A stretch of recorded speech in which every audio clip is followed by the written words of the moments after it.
स्वागत है आपका एक और नई वीडियो के साथ। मैं हूं आपका होस्ट आदित्य और आप देख रहे हैं व्रत कथाएं। तो शुभारंभ करते हैं। नवरात्र की महाअष्टमी पर मां दुर्गा के 8वें स्वरूप मां महागौरी की पूजा की जाती है। नवरात्रि के दौरान जो भक्त माता के इस स्वरूप की पूजा अर्चना करते हैं उनकी सारी मुरादें पूरी होती है। मान्यता है कि मां का ये स्वरूप अत्यंत श्वेत वर्ण का है। महाअष्टमी के दिन मां के इस स्वरूप की पूजा करने से भक्तों को बल, बुद्धि और ज्ञान का आशीर्वाद मिलता है। कई घरों में इस दिन कन्या भोज भी कराया जाता है।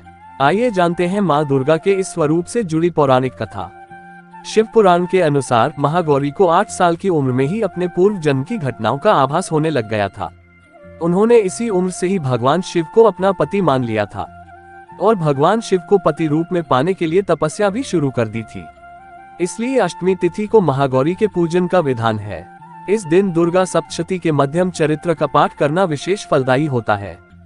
जो लोग 9 दिन का व्रत नहीं रख पाते हैं वे पहले और 8वें दिन का व्रत कर पूरे 9 दिन का फल प्राप्त करते हैं। देवी भागवत पुराण के अनुसार देवी पार्वती अपनी तपस्या के दौरान केवल कंदमूल, फल और पत्तों का आहार करती थी। बाद में माता केवल वायु पीकर ही तप करना आरंभ कर दिया था। तपस्या से माता पार्वती को महान गौरव प्राप्त हुआ है और इससे उनका नाम महागौरी पड़ा। माता की तपस्या से प्रसन्न होकर भगवान शिव ने उनको गंगा में स्नान करने के लिए कहा। जिस समय माता पार्वती गंगा में स्नान करने गईं, तब देवी का एक स्वरूप श्याम वर्ण के साथ प्रकट हुई, जो कौशिकी कहलाई, और एक स्वरूप उज्जवल चंद्र के समान प्रकट हुआ, जो महागौरी कहलाई। माँ गौरी अपने हर भक्त का कल्याण करती हैं और उनको सभी समस्याओं से मुक्ति दिलाती हैं। देवी भागवत पुराण के अनुसार महागौरी का वर्ण रूप से गौर अर्थात सफेद है और इनके वस्त्र व आभूषण भी सफेद रंग के ही हैं। माँ का वाहन वृषभ अर्थात बैल है, जो भगवान शिव का भी वाहन है। माँ का दाहिना हाथ अभय मुद्रा में है और नीचे वाले हाथ में दुर्गा शक्ति का प्रतीक त्रिशूल है। महागौरी के ऊपर वाले हाथ में भगवान शिव का प्रतीक डमरू है। डमरू धारण करने के कारण माँ को शिवा के नाम से भी जाना जाता है। माँ का नीचे वाला हाथ अपने भक्तों को अभय देता हुआ वरमुद्रा में है और माँ शांत मुद्रा में दृष्टिगत है। देवी के इस रूप की प्रार्थना करते हुए देव और ऋषिगण कहते हैं, सर्वमंगल मंगल्ये शिवे सर्वार्थ साधिके शरण्ये त्र्यंबके गौरी नारायणी नमोस्तुते।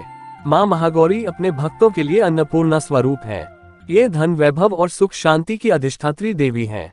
सांसारिक रूप में इनका स्वरूप बहुत ही उज्जवल, कोमल, श्वेतवर्ण और श्वेत वस्त्रधारी है। देवी महागौरी को गायन संगीत प्रिय है और यह सफेद वृषभ यानी बैल पर सवार है। इन दिन कन्या पूजन का भी विधान है।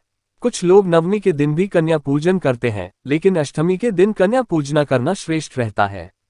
कन्याओं की संख्या 9 हो तो अति उत्तम है, नहीं तो 2 कन्याओं के साथ भी पूजा की जा सकती है। अष्टमी तिथि के दिन नारियल का भोग लगाने की परंपरा है। भोग लगाने के बाद नारियल प्रसाद रूप में बांट दें। वहीं जो भक्त कन्या पूजन करता है वे हलवा, पूरी, सब्जी और काले चने का प्रसाद विशेष रूप से बनाया जाता है। माँ की पूजा करते समय भक्तों को गुलाबी रंग के कपड़े पहनने चाहिए, क्योंकि गुलाबी रंग प्रेम का प्रतीक माना जाता है।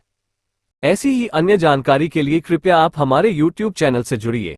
चैनल को सब्सक्राइब कीजिए, वीडियो को लाइक और शेयर कीजिए और पुण्य लाभ अर्जित कीजिए।